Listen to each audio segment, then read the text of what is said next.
Well, greetings, everybody. Welcome once again to the Rec Poker Podcast. I'm your host, Steve Fredland, and as always, we're joined by our illustrious panel, and today we have John Somsky, Chris Jones, and the great Jim Reed. I want to thank our official sponsor, Running Aces Racetrack, Casino, and Hotel, and our other podcast sponsors, Learn Pro Poker and Website AMP.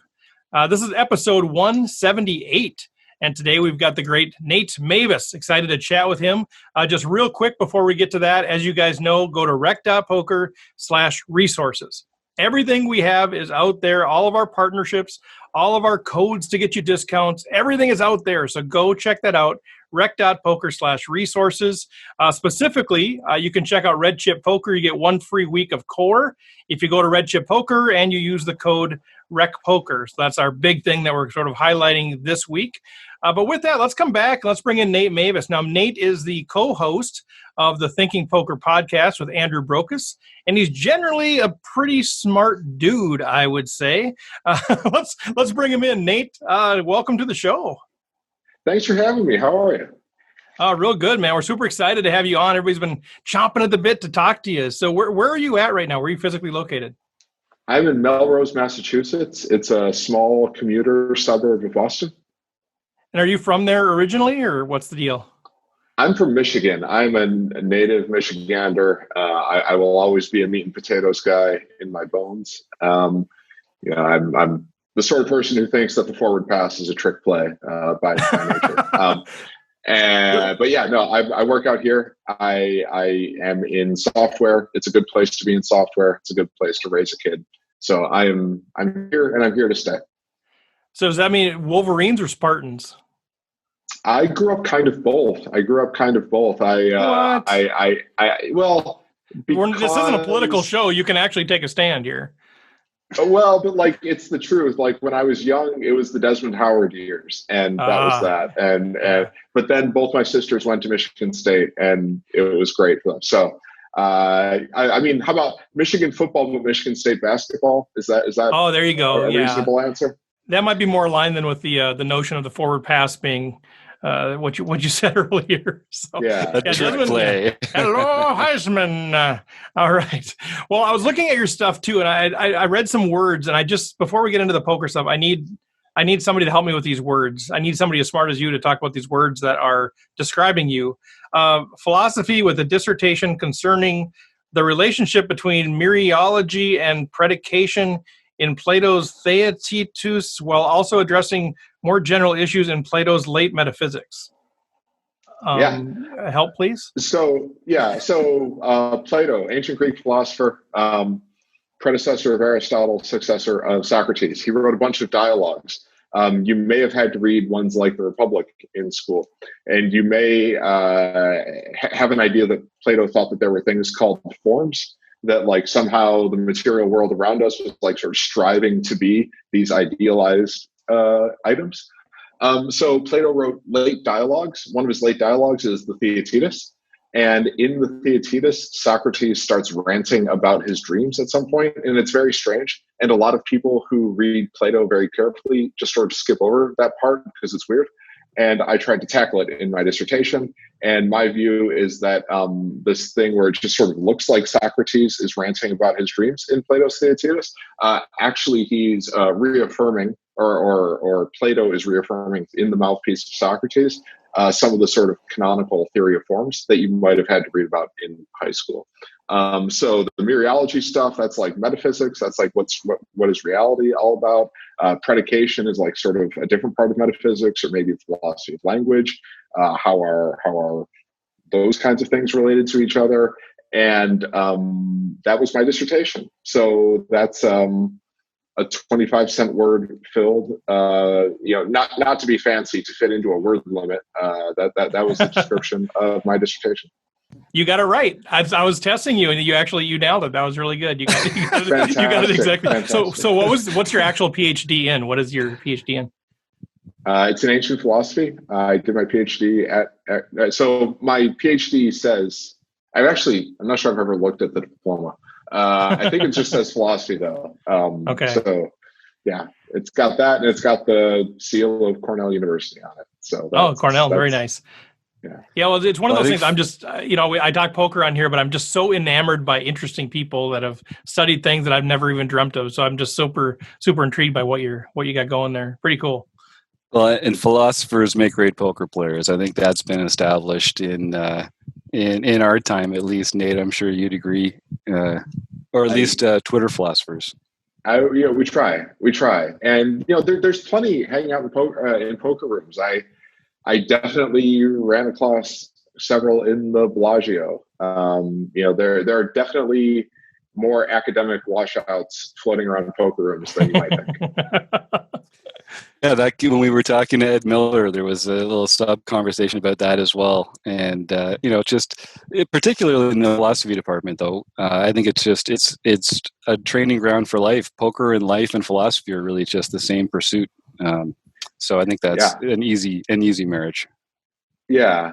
I mean, one thing about philosophy is that you're always trying to question every assumption, maybe even beyond what's rationally required.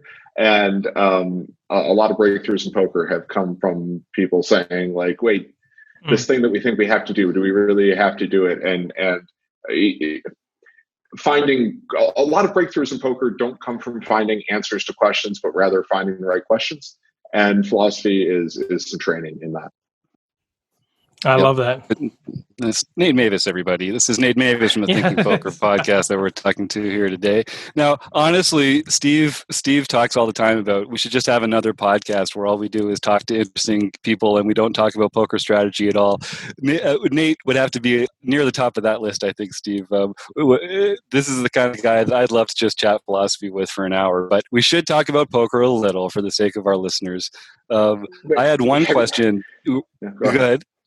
If you do that, you don't have to make a new podcast. Andrew and I do that all the time on our show. You just call it the Thinking Poker podcast, and you have whoever you want on, and you talk about whatever you want, and nobody seems to complain. It's very strange. I mean, sometimes they do, but they really nobody complains. Fine. Really, almost no. I mean, certainly no more people than who complain when we do talk about poker. So like net complaining does not go right, well. There you go. Okay, there you go.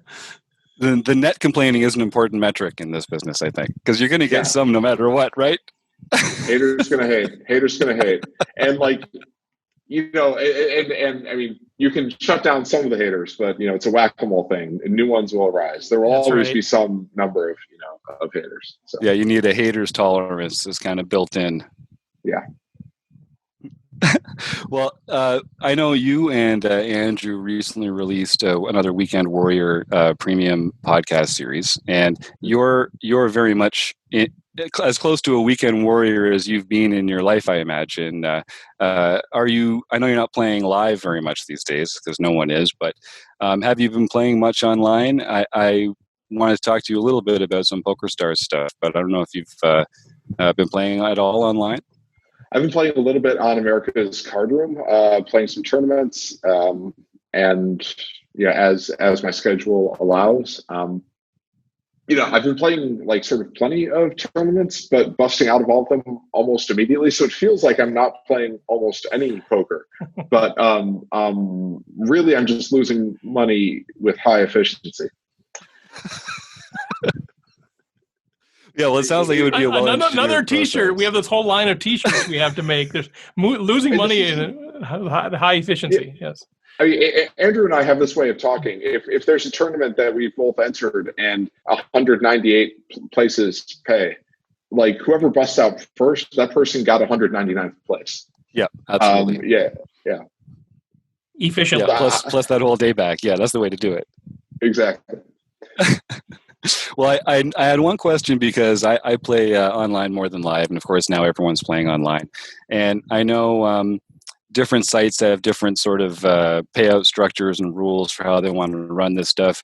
Nate, you've always been sort of a big picture guy. You've played mixed games. You know a lot about like etiquette and structures and that sort of thing, rules. So I thought that you'd be a good person for this question. So I think at some point earlier this year, PokerStars started changing their payout structure so that in the knockout tournaments and the bounty tournaments, which is where I spend most of my time, the top two places actually get paid almost the same amount of money in the payout structure.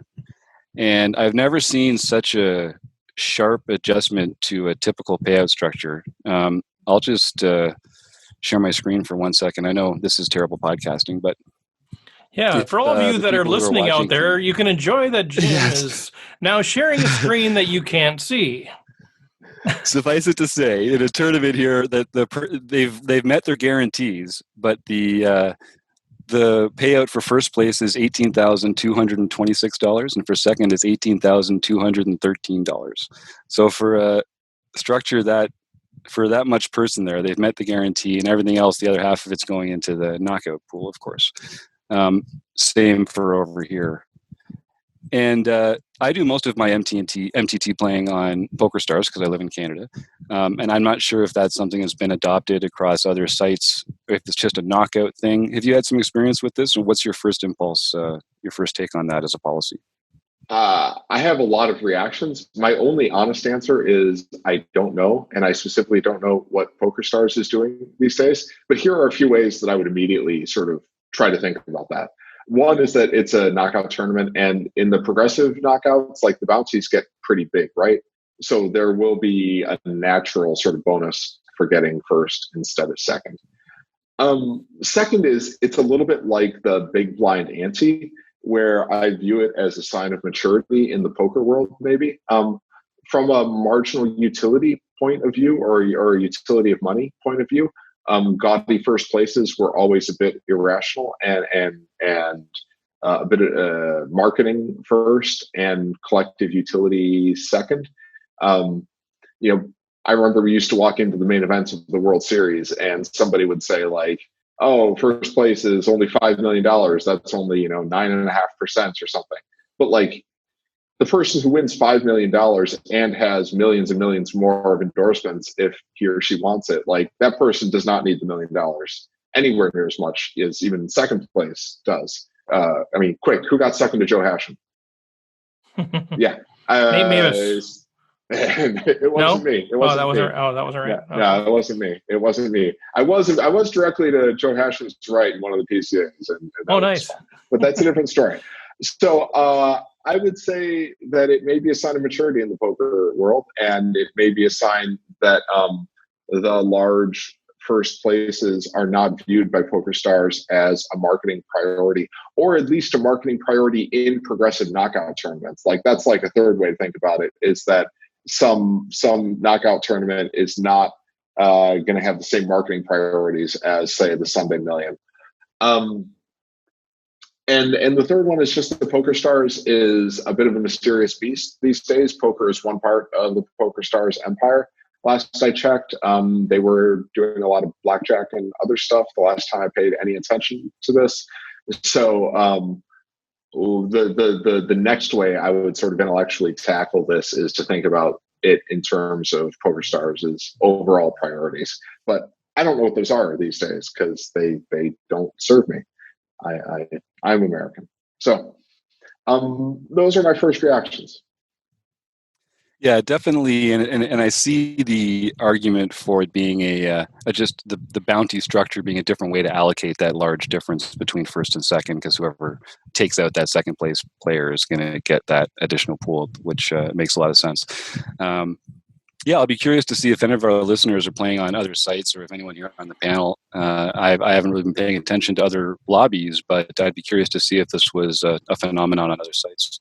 Yeah, I can't remember ever seeing that before except like in a satellite or something where you're expecting other things to be the same. Usually they put a gaudy number up top and then everybody races to chop it. That's right, exactly. That's the next way to think about it. It's just like efficiency. It's just like pre-chopping, right? It does take a lot of the variance out of the heads up, to be honest with you. That there's something to that. Yeah. It kind of makes me want to practice my heads up a little less, though. I don't mind saying it. Well, have you ever been heads up in a tournament, Jim? We should probably address that. But one day, if it ever happens, I want to know what I'm in for. One of the $1.60 tournaments or whatever. Well, let's. It matters so much. It matters so. It's like learning first aid, even if you've never done CPR. When the situation arises, it's going to matter so much that it's worth doing. That's so kind of you, Nate, to offer to help me with my heads-up game. What a gentleman. Nate Meyvis, everybody. Yeah, he's going to be doing he's doing our editing for us, and he's going to be presenting heads up with you. Right. So this is a fantastic episode so far. Maybe Jones can, if Chris brings up a hand here, maybe we can get Nate to volunteer to do something else for us. Well, before we do that, John's got Windows. Do you do Windows? I don't do Windows. Oh, darn. I don't do Windows. Okay, well, sorry, John. We'll have to find somebody else. Maybe we'll go to Andrew Brockus back on. I mean, unless you mean sort of capital W. I mean, like most tech professionals, I am unofficial tech support for my family. So they call me when their computers break, and those computers tend to be Windows computers. And I have to say, Microsoft is doing a heck of a job. There's a lot of, there's a lot of stuff you can do if you break your Windows computer. Like, they're really trying hard. I have to say I'm very impressed, but that's a different story. Speaking only for myself, of course. Right. Well, it sounds like my son, whenever he came home from college, and now he is the tech support for not only our family but the extended family. It's like the guy that has the pickup truck ends up helping everybody move. You get to help everybody with their laptop issues. Sure. Chris, do you want to go ahead and you got a hand for Nate? Yeah. So Nate, thanks for being here. I'm a big fan of both you and Andrew. I love the Thinking Poker podcast. Every week we tend to sort of bring a hand and ask our guests about it. And I think this is a particular one that's potentially interesting to rec players. And so that's kind of why I chose it. Fantastic. So this is actually one of the last live big world tournaments that was going on. It's the South American Party Poker Millions, and we're day 3. We're in the money, and we're down to 59 players. And so we're playing this hand from the perspective of the under the gun player, who is a recreational player who satellited in, and is probably, this is like, a really big deal to them. They're playing with a table full of really elite players. So from a probably experience, I mean, I don't know this player, and he's an Argentinian rec player who satellited in, but they're sitting there with 70 big blinds. They have the second biggest stack at the table, and they're under the gun, and they have ace of hearts, queen of spades, and they open to 2.5 big blinds. So far, so good, right? Sure. And so the button, who has 48 big blinds, and what I would is a really elite level pro with millions in earnings, and then the big blind with 28 big blinds both call. So we go to the flop with 3 players, and I should just say, and this is the part where I think is interesting from a rec player's or any player's perspective, but especially a rec player's perspective. The button, who will be the main villain in this hand, who has 48 big blinds, just lost a huge pot on a massive bluff. They were the table chip leader, and so they're no longer. But that was like 3 hands prior to this one, and they've been really active. So that's just a little bit of context for what we're going to do here with this hand. So we have ace of hearts, queen of spades again, and the flop comes ace of clubs, 4 of diamonds, 6 of diamonds. The big blind, who's still in the hand, spoiler alert, checks to us. What's our move or plan in this spot with two other players? So we cover both the other players who have like 24 and 26 big blinds total. The big blind has 28, but the button has 48, and we cover them both with 70. Oh, okay. 28, 48. We have 70. Good. Do we have either the ace or the queen of diamonds? I forget. We have ace of hearts, queen of spades. So we do not have a diamond. So we don't block any of the flush draws. Okay. So do we want to have a betting range here? Yes, we do. Do we want to have a checking range here? Yes, we do. Was this a 9-handed table? It was at this point 8-handed. 8-handed. But it could have up to 9-handed. It was. The tournament was played at. So I'm asking because like some of the extra hands you add are those sort of marginal aces. What I want to know is how good this hand is in our made hands range. My first instinct is that we want to have a checking range. and it's going to be hard to find value hands to put in that checking range, but we're not going to want the pot taken away from us just sort of automatically all the time. So we need good hands to put in our checking range. I think we'll probably do that with ace king sometimes, and with three aces sometimes. We might have folded fours under the gun. We probably would have raised sixes every time. So we do have some value hands, but not that many. We would have raised like ace jack also. There's a question about ace 10 offsuit. I think there's an argument to be made for checking this hand because we will have a hard time getting value from worse. Certainly like several streets of value from worse.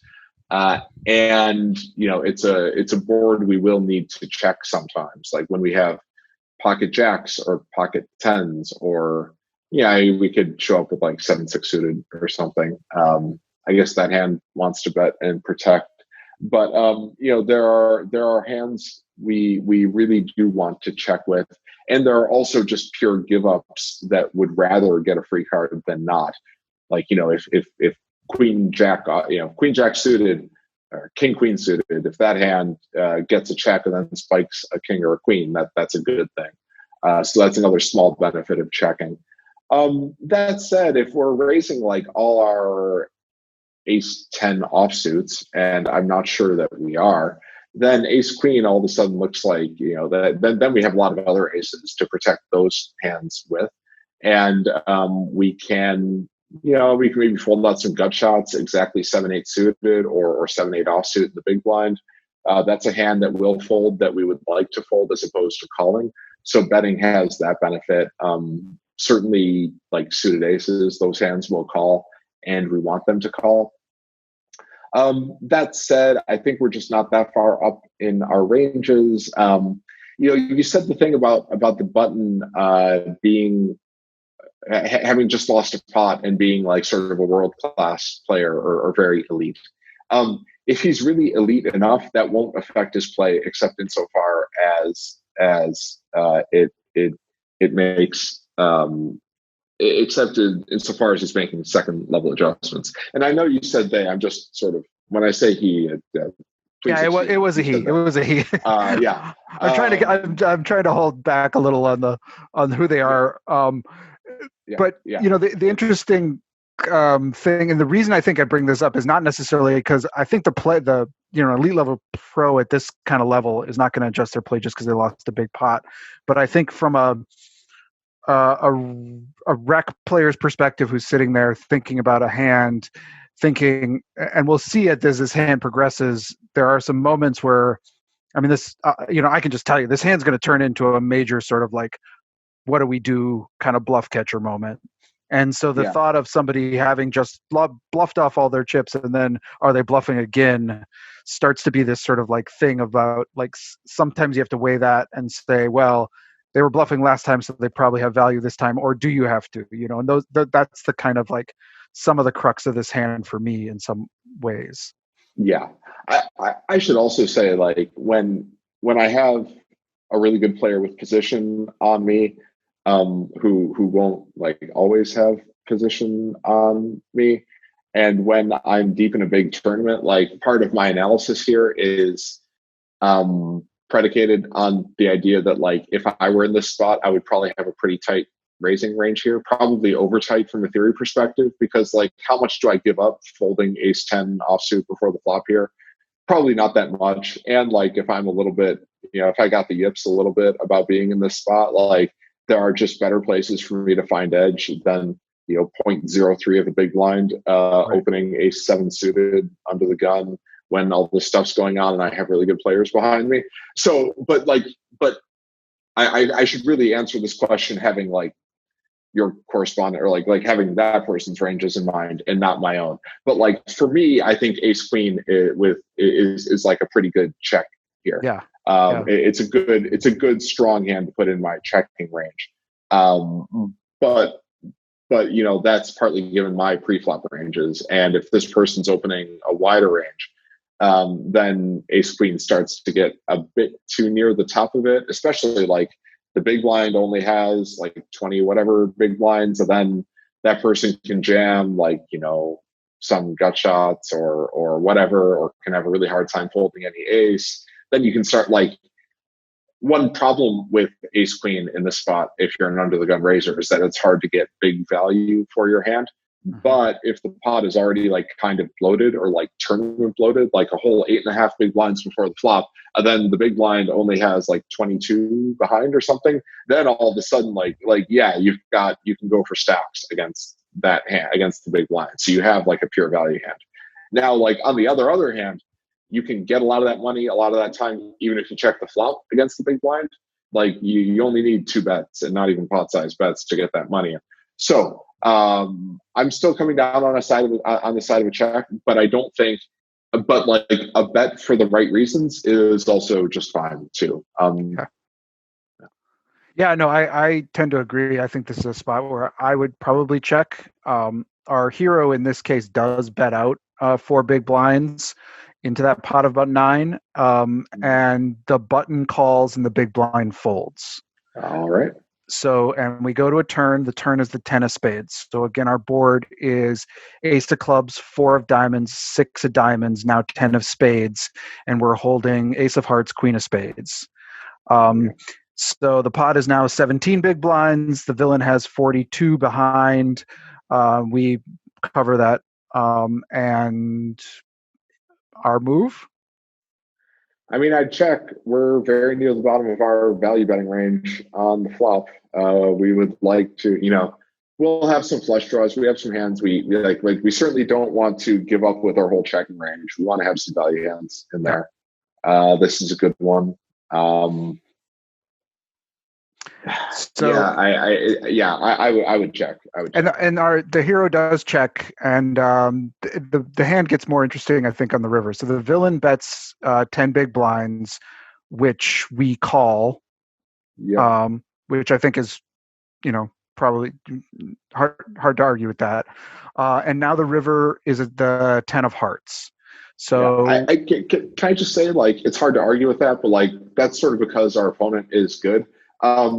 I do want to say, like, if you're up against a value range, like, this is a fold I've made many times in my life. I wouldn't make it against an elite player who just lost a big pot, but like, there are tons of opponents who don't call the flop with anything they're bluffing with on the turn. Like, I mean, it's easy to see the draws out there, but a lot of them are either taking free cards on the turn with their draws or bluff raising them on the flop. And also a lot of opponents are checking back their worst value hands every time. So like ace queen, I guess what I'm going to say is that like I would call ace queen here, but it's a bluff catcher already. It's like we raised a good hand and we hit the flop and we made the small flop bet. But like, we're calling just because we have a good enough bluff catcher that we kind of have to call, and the bet isn't that huge. So like, yes, it's hard to argue with, but I want to say that like, you don't have to like set 10 big blinds on fire. And there are times when this call is setting like as many as 8 of those 10 big blinds on fire. In this spot against this player, I think you have to call, but like, it's a bluff catcher and it makes me happy I check the flop in my own sort of alternate reality. And it really makes me happy that like, I mean, never mind that the 10 hit the turn, but like, it really makes me happy that I'm just sort of being a tight knit under the gun in this spot in the first place, because like, you raise a premium hand and you hit the board, and then like you still end up in hard spots, and like, depending what the whole table's like, you would much rather get your chips somewhere else. But yes, so check call, I agree with it. It's just like, from a rec player perspective, this is a place where you can differentiate yourself against other rec players, and like, you know that this is a bluff catcher here, and act accordingly. Yeah. So again, the river is the 10 of hearts. So we got a paired board now: ace of clubs, 4 of diamonds, 6 of diamonds, 10 of spades, 10 of hearts. There's now 37 big blinds in the pot. The villain has 32 big blinds behind, and we are first to act. What is our, I'll ask what I think our plan here is still a check, but what is our move is a check, but what is our plan?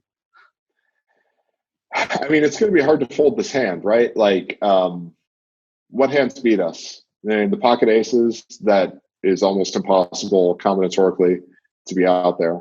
Similarly with pocket tens. Pocket sixes and pocket fours could definitely be there. Ace king almost certainly would have raised before the flop. And like, especially from the perspective of somebody who could be perceived as tilting. If I could be perceived as tilting, then some recreational player raises under the gun and I have ace king on the button, I'm 3-betting every single time.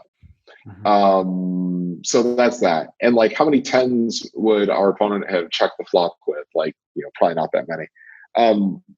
So we are really, really, really high up in his range, at least for getting to the flop. And even after he calls that flop bet, he did call a flop bet, of course, which is like, the key to the hand. But then he bet the turn, which is like, it's tricky. So like, either he's running a bluff or, like, I mean, we still have a bluff catcher. We still have a bluff catcher, right? But the 10's a pretty good card, like 6-4 just got counterfeited. Like if he's tilting hard enough to call a 6-4, a 10 with a flush draw, that's something you could have. You could have like, like 10-9 of diamonds. And there's an argument for like not raising that flop. Like this is a good board to just call with a bunch of your flush draws with. So yeah, that's tough. But still, it's going to be tricky. I mean, we're pretty high up in our range. We would have bet the flop. Yeah, but by the time we call the turn, this is a good hand. You chose your hand really well. This is going to be a terrible spot if we face a big bet. This is really tricky because we have a good hand in some ways and a really bad hand in other ways. You check and you hope the bet's not too big. I'm guessing there's a big bet coming up. Yeah, there's a big bet coming. So the villain has 32 big blinds behind. They do not shove. They put 25 big blinds out. Yeah, that's hard. That's really hard. So, I mean, I just gave you like half my reasoning. We're pretty high up, but not completely high up in our own range. We're pretty high up, not completely high up in our opponent's range. I mean, what hands? It would be great to have a diamond. It'd be really great to have a diamond in our hand, like the ace of diamonds or the queen of diamonds. So So here's what you do. Here's what you do. It's like, how should I choose my bluff catchers? Like we have a bluff catcher. How do we choose our bluff catchers? So the ace of diamonds is not on board. We could have ace king, ace queen, ace jack. Calling with like ace jack with a diamond, especially since the jack and the 10 are adjacent. So like jack 10 of diamonds exactly is one thing we're worried about. So calling with ace jack with the jack of diamonds is better probably than calling with ace queen no diamond. Like, does he really have exactly ace queen? Probably not. It's not impossible actually, but I'd say probably not. Like we could have ace 9 of diamonds, right? That hand might be better to call with. That's ace 9 of diamonds is a great hand to check the flop with. So I'm not sure we would ever get here with ace 9 of diamonds, but it's something to think about. There's ace king of diamonds, ace queen with the queen of diamonds, ace jack with the jack of diamonds, ace queen with the ace of diamonds. Then we block ace 10 of diamonds. That's relevant. So like I think the ace of diamonds is like pretty relevant too, and not just the side card being the side of that diamond. So now I'm finding like sort of more bluff catchers to call with. Even like maybe arguably like we probably should have checked the flop with pocket kings, pocket queens. That's one reason why I wanted to check the flop with this hand. But if for some reason we wanted to bet for protection on the flop, if we made sort of a bet that I would think is a bad bet with kings with the king of diamonds or queens with the queen of diamonds or jacks with the jack of diamonds or 9s with the 9 of diamonds, arguably those are better bluff catchers than this hand. I mean, it's a little bit hard to say that pocket 9s is a better bluff catcher than ace queen. Like he really might have an ace here sometimes, but the diamond blockers are in fact relevant. The straight draws, I think, are pretty hard for him to have. If he can really have if he can really have 7-8 of clubs, then I'm kind of back to calling, just because there are too many bluff combinations a priori. So I think, this wouldn't be the worst call with a bluff catcher I've ever seen, but I think I'd rather find my bluff catchers somewhere else in my range. And I think I can make a sort of fold. I think it's fine to fold this hand. I think it's fine to fold this hand. I would be more inclined to fold it. Now let's think about like the meta level. Like, where is my analysis likely to be wrong? If the other guy is tilting, does that make this call better or worse? It's like, well, I mean, if he's just spewing off, then obviously you want to call with a hand this good. But if he's tilting that hard, I don't know, isn't he raising somewhere else first? And like a lot of his bluff hands had a reason to raise earlier, like say because they're flush draws or because they're good pre-flop hands. Yeah, it's tough. It's tough. We did, the pot was 3-handed on the flop. As I like to say, it was 2 minutes ago, and you're not thinking about the big blind right now. So like that's like another real big take-home lesson that you can hear all about, if you listen to the show. But the big blind folded a long time ago, many decisions ago.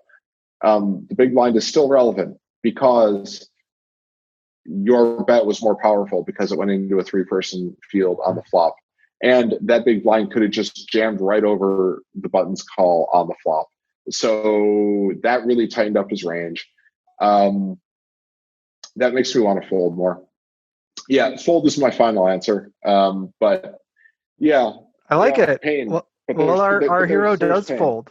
Our hero does fold, and I was really wanting to figure out, because when I saw it, I thought it was an amazing fold. He actually folded the quad tens here, but I think in this spot, I think it's a hand I really wanted to think about a lot, and I loved your analysis there. But it's a hand I think where I'm calling far too often, right? In this kind of exact spot, I think this is a spot where I find the call button too often, especially against a player that I maybe have seen a few hands earlier sort of slough off a bunch of chips, wanting maybe to get those back. And I'm thinking, well, they're just so I really liked the fold, and I've been thinking about this hand a lot. I loved your analysis, but he made the correct fold. So kudos on him. Yeah. I mean, that's like pretty interesting to me. I would just fold those tens on the flop, I think, in the buttons spot, especially with that big blind left to act. Yeah, and I also like probably wouldn't show them. I mean, like, yes, you made quads, but like, well, he didn't show, it was on stream, so as a viewer, you could see, he didn't show it. Right. Yeah, I mean, on the flop, you have tens with the 10 of diamonds. The 10 of diamonds is worth a little bit. I mean, you can always look left. I'm not saying there are no reasons to call here.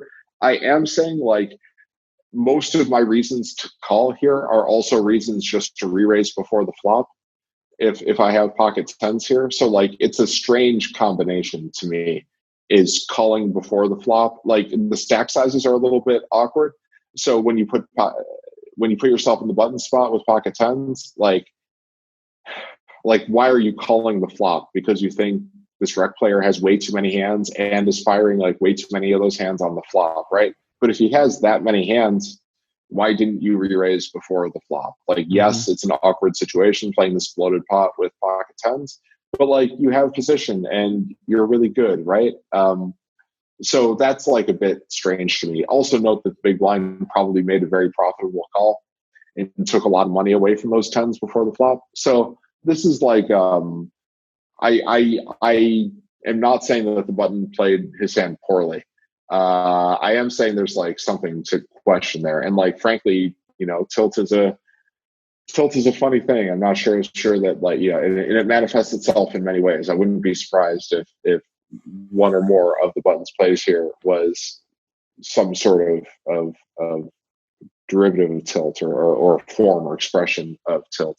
Yeah, it'd be interesting if they were somehow playing the under the gun player a little bit, just sort of, going to trap a little bit with tens, or I'm going to, outplay them. I'm going to float them on the flop and see if I can get their queens or kings to fold, with some aggression on the turn, or, you don't really know all of the dynamics going on there. But if the under the gun player is a little bit more inexperienced or a little less experienced, maybe that was part of it as well, too. Just thinking I'm just going to float here and look to steal it in a future street. Yeah, I like that a lot. I think a lot of people do think things like that. And not that this is where you're coming from, but I mean, for me, if I've just lost this huge pot, just look at this conversation and just look at, whatever. I haven't read about this hand, but I'm sure a lot of people would easily call with the ace queen here, saying that ace queen, it's like you raise this very pretty hand and then you hit the flop, and then this like super rich or perceived as very rich player who could easily be tilting is like betting, but also leaving himself 7 big blinds behind. Maybe that's like a shoving stack. And like, how can I fold this hand? I have too much hand to fold, etc. Like all that psychology, I think, is pretty predictable. And the place I would like to use that is pre-flop. It's like, this rec player could just so easily also make a bad peel before the flop for all those same reasons when I'm sitting here with like, the fifth best, like a really good hand, all that said, just calling an under the gun raise with pocket tens on the button, it ranges from like very good to just fine to not that bad. So that's all fine, but it's an interesting hand from button's perspective. And it's nice to make quads. Yeah, it sure is. That does help, especially on turn and river. That's a really nice way to make quads. That's why you stick around. That's why you stick around on that flop, right? Yeah, go ahead. Yeah, I did. Nate, I want to respect your time, but you said something about choosing bluff catchers that I think is something that our listeners in particular would really appreciate a little more insight into. Do you mind just unpacking a bit why you would choose those hands with the diamond adjacent to the 10 versus other hands, or like what it is about that when it comes to combos and their range that makes that a good decision? What a great question. It is so nice not to be the host. It's like so much fun to like talk. It's like I love poker and I love poker podcasting, and like to do this where like it's your job to run the conversation, and like it's like, oh, anytime I want I can just shut up and they have to talk. It's fantastic. Wait, we're just sitting here hoping now I get to get my tattoo of Nate saying that was a great question. So really it's a win-win for everybody. It was really good. Yeah. So, just to put neon lights on something I said earlier, like, whenever you're sort of stuck on a hand like this, you can just think about your range and which hands do you want to bluff catch with. So like, the reason this is hard is because ace queen is a pure bluff catcher. So which hands do you want to use as bluff catchers? And I immediately went to the diamonds because some of your opponent's bluffing hands, likely bluffing hands, have flush draws. And they might not be like sort of that many of the bluffs that are in your opponent's range, but they will be some of them. And it's at least something you can look to with your own cards that will help you distinguish between better and worse bluff catchers among hands that you could have. So in particular, if you have ace jack with the jack of diamonds, your opponent cannot have jack 10 of diamonds, which is some hand that he might be bluffing with. So when you have those diamonds in your hand, you make it less likely for your opponent to be bluffing in a way that your opponent can't possibly know. So there are reasons that your opponent could be bluffing or not, but most of those have to do with like the board texture and the betting action, which is to say public knowledge. When you block your opponent's draws, when you block hands your opponent could be bluffing with, that's a way that you have reduced the possibility that your opponent is bluffing in a way that he can't know that you know. So that's sort of a nice way to choose bluff catchers within a range. So ace queen with no diamonds is worse than ace jack with a diamond to call a bet here with, I think, on the river. So that's my explanation. And thank you again for the great question. Yeah, so good. Yeah, Jim Reed from Cobourg, Ontario, Canada, just asked an amazing question for all of you that are out there listening. Jim Reed, R-E-I-D. Nate, I know that's sweet. we are getting close to time, but man, I have a million questions, so I'm going to try to squeeze in one more and just ask for kind of a quick response to that.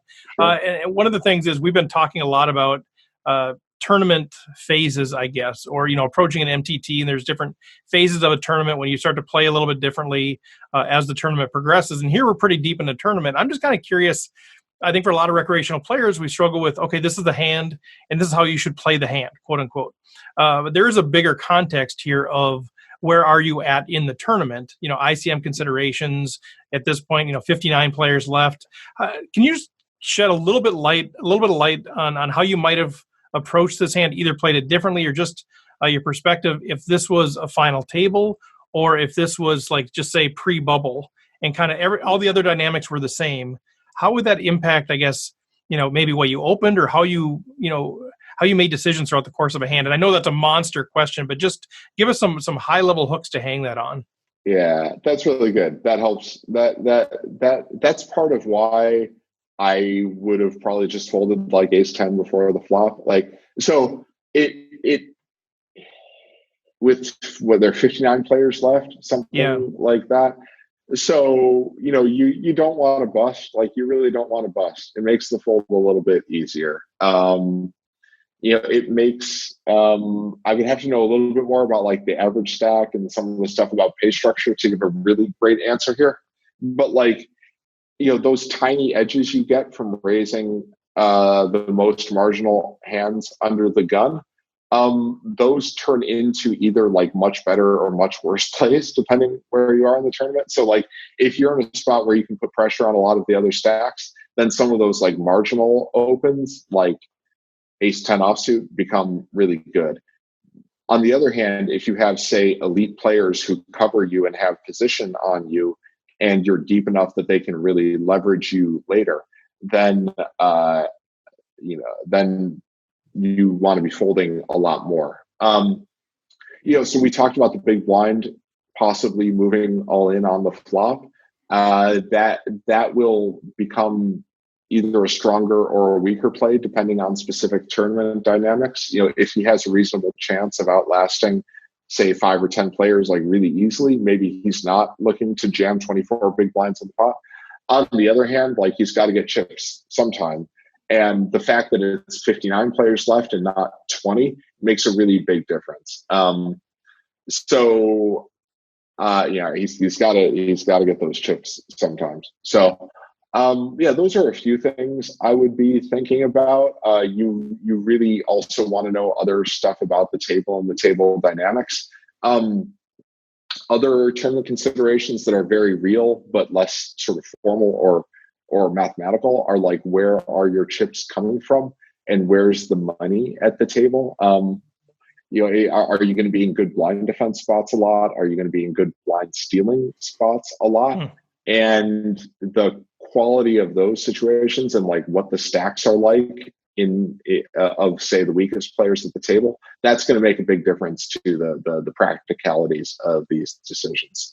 And again, you're under the gun, it's really hard to make money under the gun. So I do a lot of folding under the gun in ICM situations, let me tell you. So last question for me, just so I know Jim's laughing. I always say last question. I have so many questions, but just really, just how do you learn the game? You're obviously a very smart dude, but not everybody that's a smart dude learns how to play poker well. But what's been the key to you learning the game? Oh man, I learned the game by reading books and reading the 2+2 forums back in the day. But that was a whole different era. And I learned inefficiently.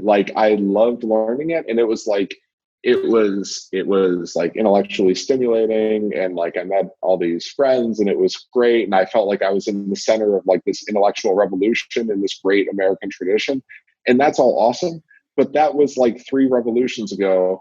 And you couldn't do that and make money now. And I did it badly and inefficiently and cost myself tons of money by not learning more efficiently when I had every reason in the world to do it better. So I learned poker by like reading and by playing a lot and by reading forums, but all of those things inefficiently. And I loved it. And it was a way to become a winning player in 2004.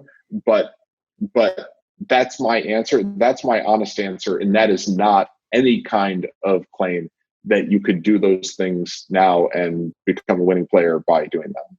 So how do you improve your game now? What's the key for folks that are listening that are trying to improve their game? What would you give them for advice?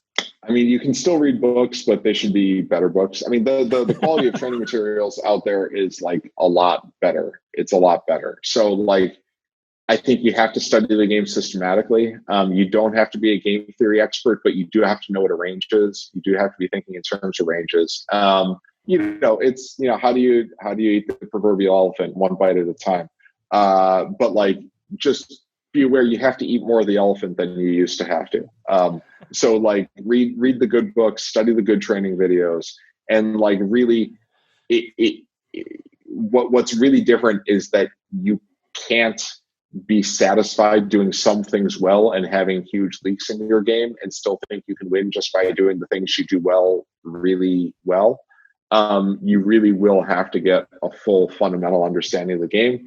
That means getting a skill at detecting weaknesses in your own game, which is a hard thing to do. So get good at hand history reviews in a really skeptical way, in a way where you're likely to figure out where you went wrong.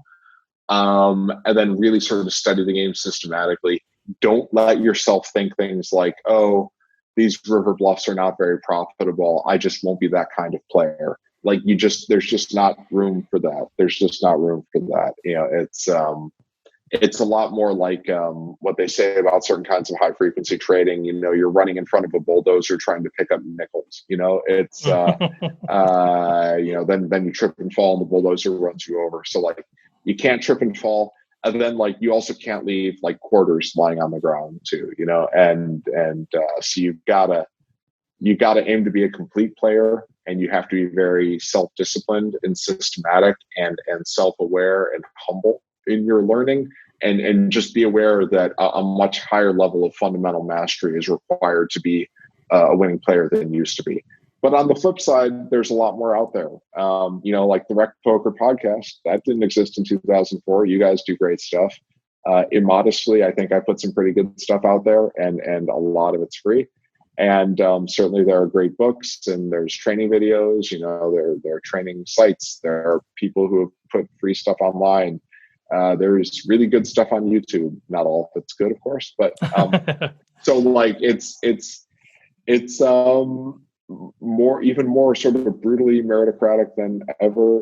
There's a lot more you can do, but there's a lot more you have to do, and that's the modern reality of poker. Well, it's a perfect segue to wrap up. So where do folks find you? If they're listening to this, obviously the Thinking Poker podcast, but if they're saying, man, how else can I connect with Nate? What else can they do? I'm on Twitter sometimes at Nate Meyvis, NateMeyy, V as in Victor, IS. Nate Meyvis, Nate at NateMeyvis.com. If you want to ask me a question, you can just email me. I'm on Twitter, I'm on LinkedIn, I'm in email, and I am in your ears in the Thinking Poker podcast, most of which is free, some of which is premium. Come on over. Andrew's smart. I try my best, and we talk about poker a lot, and we'd love to have you listen. Nate, is there a premium set of podcasts somewhere that we can learn even more about poker, particularly for folks like us that just work from time to time? The Nickcast.com. I think it's Nickcast.com. It's Nickcast.com. Nickcast.com. Thanks, Jim. I used to run the store. I'm the one who registered that URL too. Nickcast.com. Yeah, premium poker. Honestly, we're pretty proud of these. So the recent premium series, they're called Weekend Warrior. There are 2 series of them. The feedback has been better than the feedback on anything I've ever sold about poker before. And it's responding to the most frequently expressed sort of listener desire, which is like, how does a weekend warrior, how does a recreational player adjust to the modern game and handle common situations? So it's really just going through some for tournaments, some for cash games. Like, stealing the blinds, bluffing, defending against bluffs, all these things, all the sort of most common questions, trying to put as much expected money in your pocket per minute as possible. Those are the premium podcasts available at nickcast.com. All right, and we'll put all those links in the show notes and everything. But Nate, seriously, pleasure meeting you. I hadn't met you before. That was a pleasure. But thanks for your time, man. This was fantastic stuff. It was really great. Pleasure to meet you all. It was it's an honor to be invited. I really enjoyed the conversation, and I hope you have a great evening. All right, Nate. Well, you can sign off. We're gonna. All right, we're gonna continue on, but feel free to jump off there. But thanks so much. I think you will. Have a great evening. Take care. All right, guys. There he goes, Nate Meyvis. Fantastic. He's not really dumb. I mean, he's got a few things going on for himself. What's the feedback? Good Lord. No, he's great. He and Andrew, they've been raising the ceiling on poker training content through the Thinking Poker podcast for years and years, and it's a bucket list item for me to get him here on the Rec Poker podcast. It was a real treat. Just one of those poker geniuses out there. Yeah, and I would suggest that, everyone should view that as their second favorite poker podcast. Right behind this one, of course. But it is fantastic. It's fantastic. Yeah, and if you have a few extra bucks to throw at that Weekend Warrior series, I learned so much listening to them, and it's mostly focused on cash games, but there's also some tournament hands as well. But you can just learn a ton about the thinking, not just like the big hands, like the ones we just talked about, where all the chips are at the stake, but like how do you keep consistently winning 4, 3, 4, 5 big blinds, which really make a difference. So they're really good conversations. So are there several Weekend Warrior series within nitcast.com, or what is it? So which one do you recommend? Yeah, there's a few. Are they all great? Or? Oh, all of them. Yeah, I'd start with the first one just because I think they kind of build on each other, but they're really good. Well, you guys heard it, man. Great stuff. Yeah, he was a fantastic interview, and like I said, I know I kept saying one more question, but I do that a lot. But man, it was very rich. So thanks, Jim, for lining that up. Chris for the question. John, how about we kick it over to you, man? Let's talk a little bit about our home games. We're recording this on Monday night, May 11th. So for those of you who might not be aware, tonight's kind of a big night in the home game, Rec Poker home game series. Yeah. So, well, first we had May 6th, which is our No Limit Hold'em series, and Power Cookies, Dan Bloom won that one. That's who Power Cookies is. He's been all over the place. Yeah, he's I think he might have taken over the Player of the Year points race for that as well now. So, and then May 13th, we have our mixed game series. That's Limit Omaha 8. And there is the training video available. So you can check that out on YouTube or go to the PokerStars home game section on rec.poker, and there'll be a link to it there as well. And Mike Patrick's already talking a little bit of smack with me on this already. He's like, well, see you Wednesday. Because I assume he knows he's going to win again, right? I mean, I assume that's what will happen. I put the clarion call out. I said, we need all the Canadians. We're coming in. Well, I believe right now the odds of him winning on the 13th are about 75%, in that he's won 3 out of 4 of the ones we've had. I know. So, in a field of, 30, 40 people? But somewhere there, probably. Yeah. We still have yet to have a Canadian win in May, right? So it's not a done deal yet. Okay, you are correct. And I do feel like if we can get over Wednesday, if we can get through Wednesday, I think I like my chances of not a Canadian. Oh no, we got some tricks up our sleeves. There's like a horde of Canadians who are going to be descending on. Like, what are all these maple leaf flags out here? Yeah, as much as I want to see you sing, Steve, I really want a mixed game title myself. So I will be doing everything possible to make sure that Mike Patrick does not win. Yeah, thank you, John. Not that that's going to mean much. But anyway, we still have our social distancing series, and we'll be doing that throughout the end of May. And as Steve mentioned, tonight is the Tournament of Champions. We had 34 players that signed up for that, and I think all but 6 now have actually signed up for the club. So hopefully most of them will be able to make it to that. By the time you're hearing this, it will have all been over and we'll know the winner. But as of right now, I've not time traveled into the future, and I do not know the answer to that yet. Oh, silver pin. Let's go. Oh, I want that silver pin so bad. But in June, we will be having another Tournament of Champions for the May social distancing series. So, make sure you get out there and win yourself one of these social distancing series in May so that you have an opportunity to try to win the silver pin in June when we have that TOC. So on May 3rd, Schneid's 33, Danny Schneider. Nice, won. Danny. May 4th, Captain Walleye, Rob Adsom won. On May 5th, our very own Rabman 48, Rob Washam won. May 7th, Red Devil MN, Guarav Aurora won. On May 8th, some dude named Poker Geek MN managed to squeak one out. Somsky, is that your third title? Is that your third win? Don't be humble now. Is that your third win since last fall? Think so, because I think I've won. I won a No Limit Hold'em last fall, and I think I've won a social distancing in like April or May or something. Yeah. So this is my third, but I still want to win. I still have to win a No Limit Hold'em series for 2020, and I have to win a mixed game series for 2020 because I want to, get the full gamut of all of the bronze pins. Well, right, because we're giving away. You can only win one bronze pin per type of event each year. Right. So if people have multiple titles, like Taylor Moss, he can just get one. But if he's won the monthly No Limit Hold'em and a social distancing and a mixed game, there's the 3 bronze. So John's going for the 3 bronze and the silver. Right. So I got 1 bronze for last year, 1 bronze for this year so far. But I have 2 more bronzes available to me for this year. So are we giving out bronzes for last year, or are we just giving them the ticket into the Tournament of Champions? Did we decide? No, we're giving out bronzes for last year. I just decided that right now. Okay, on May 9th was Graphic 16, Roger Shute. Nice. On May 10th was Obner, Jack Burke. And do you want to say a little bit more about that one there, Steve? Well, I just put a big grrr in my notes because, we had a great battle last night. Jack beat me heads up. It was fantastic. But we played heads up for like an hour and 20 minutes. Like normally these things are over pretty quick, but we, I don't know what happened. We both were crushing pretty good, but we both, I was a little bit lower than he was stack-wise, and we each had like 50 big blinds getting to be heads up. And so we just had a real fun back and forth battle. It looked like he was going to win. Then it looked like I was going to win. Then he did win. Great. Yeah, he's a fantastic dude. So, if it was Jones, people feel worse.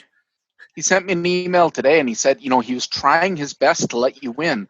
But you just, even though he was trying to throw it to you, you just couldn't manage to eke it out. So. I got 2 words for you, Jack. River 7. Oh, gross. And just so you know, Jack, I was already counting my victory. Did not email me. I just made that whole thing up. Anyway. Good stuff, man. Fun stuff. Anything else with that, John? Thanks for all the organizing. Nope. A lot of stuff. But Tournament of Champions tonight. Fired up about that deal. Jonesy, what do you got for us? Well, we're still in May, so we're still working on our member content this month is all about ICM tournament stages and multi-table tournaments, MTTs, how to approach them.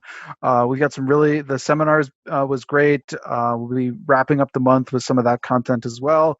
And I'm just gearing up right now to talk about our June seminar, getting a plan in place for that. I'm really excited about this topic. We're going to be talking about 3-betting in all its forms and functions. So basically, 3-betting for value, 3-betting with bluffs. What do you do when you get 3-bet yourself? How to approach 3-betting in different situations. It's going to be a really great conversation. So we're excited for it. And Chris, you get a ton of credit from us. I don't know if you get enough credit publicly, nor do you want it, but I'm going to give it to you anyway. Like just even this hand that you put together for Nate tonight was so good. Chris put together all of our membership content too. If you're a member, he's the guy to thank. But we come to these seminar recordings and, he sends stuff out in advance. We're like, oh my God, this is like world-class stuff. I just think it's fantastic. So seriously, well, I know you're going to cringe and I know you're going to not accept it, but I just think it's absolutely phenomenal. And just being part of the conversation, I learned so much. So thank you for all the work you're doing there. And I would like to know if it's not too late to request a specific slide facing a 3-bet against John Somsky, if we could just put that in there and then you guys could kind of walk me through what to do there. That's just simple. You have a better hand and you 4-bet. Oh, God, that's Yeah. Okay. I guess we don't need to slide then. Next time you have a question about that, Steve, just ask me what you should do, and I'll be sure to let you know. You probably will tell me too. Just as long as you promise to do exactly what I say. Right, exactly. That's in real time. He'll tell you right then in the hand exactly what you should do. Yeah, nice. But it's true. We've all got our hats off to Chris. He puts this the material, the work that he goes into every month to put this seminar together that we just get to show up to and flap our gums. It's really impressive. So not everyone is as aware of how much work he does every month. But between the hand histories and that and everything else, it's impressive. So thank you so much, Chris. That's amazing. Yeah, it's a lot of fun. It is a lot of fun. It's true. I mean, we all have these parts of it that we love so much. John's running the online home games. Rob's putting this book study together. Like we all have these areas that we're passionate about. And awesome. We just can't help but keep it up. And Andrew Feist, who's got this Learning with Content Partners, every 2 weeks at 6:30 on Wednesday, we're doing this segment where we go behind the curtain. This week at 6:30, all our members are going to get a chance to see some of the premium content from Solve for Why and also for Red Chip Poker, and a couple other special guests we're going to have come along for that. So come check that out. Go to rec.poker to get all the details for that. Super cool. And one more thing, next Wednesday, May 20th. So Jim, correct me if I'm wrong, but I believe the third Wednesday of every month, we're starting a new thing too. We're just calling it the Play and Hang with Steve. And hopefully a special guest each month. Basically, all we're going to do is we're going to invite our members, at least priority to the members. If we don't fill up the table with members, we'll open it up to non-members. But we're going to have a single table tournament that we're just going to play for fun. And we're going to do a Zoom meeting. So the 9 of us on Zoom just chatting, hanging out together, kind of breaking the social distancing thing. I'm going to try to get a special guest. I've got my Twitter feed filled with interesting people that may be our special guests, but nothing to announce tonight. But I don't know how we're going to actually do that. I don't know if we'll probably do a Twitter thing or Facebook thing. Jim, do you have any insight on how we're going to choose those, the lucky members to just kind of play and hang out with me? Great question, Steve. Well, I'm happy to report that at some point soon, we're going to be launching the new website at rec.poker, which is going to have a lot of our integrated programs all built into it. So there's going to be ways to enter your name into opportunities like this and other fun things that we're doing. All the different learning opportunities are going to be in the same place. You're going to be able to chat with other members. This is just the tip of the iceberg. This is just the littlest bit of what's coming out. But I'm very excited about it. And I've seen the preview. It really is exciting. I think our membership stuff's going to really be much more easy to access. The community that we're able to build, this idea of the wrecking crew, I'll just leave that at there. So to tease that, but I would say let's do this for the 20th. So for May 20th, Jim, tell me if I'm wrong. Jim's always a guy like this. No. Let's do this. If Facebook, Twitter, just say, I want to play in the play and hang, whatever. Say something like that. Tag Rec Poker or tag me. That'll get you. Then we'll just do a random drawing among the members first, and then we'll open it up to the others. But put a deadline of May 18th out there just to get things locked in. So by next Monday, you got to tag us. You got to do something like that. We'll put some posts out there you can retweet if you don't want to post something. So we'll just start there for this first one, and then we'll go to the website after that. But anything else that we need to share, guys? What else am I missing? There's so much stuff going on. I'm sure we're missing stuff. But go to rec.poker. It's all out there. Go to the resources page. That's got all kinds of stuff out there. But just sign up for the newsletter. We put together this twerp this week in Rec Poker for all the twerps like me that are out there. And that's probably your best way to just get information fed to you. You can sign up for the newsletter out there. We don't sell a mailing list or anything. So that's a great opportunity for you there. So with that, let's just thank once again you guys, Jim Reed, Chris Jones, John Somsky, Nate Meyvis, for sure for jumping on here. Thanks to Running Aces Racetrack, Casino, and Hotel. Thanks to Website AMP. Thanks to Learn Pro Poker. Anybody else we have to thank, guys, before we sign off? All right. That's it. Just you, Steve. Oh, Just me, no need to thank me, man. I'm a kid in a candy store. People are like, you seem like you're having so much fun. I am. Like, this is unbelievable. And the fact that people like Jim and John and Chris have come alongside and said, we want to have fun too, it just fires me up. It's ridiculous that I just turned 50 years old and I get to talk about poker this often. Like, it's crazy. So I'm just having fun. But let's keep it rolling, guys. If you have any questions, reach out to me, Steve at rec.poker, or any of these guys too. We'll be happy to answer any of your questions. So with that, we will sign off. Take care, everybody.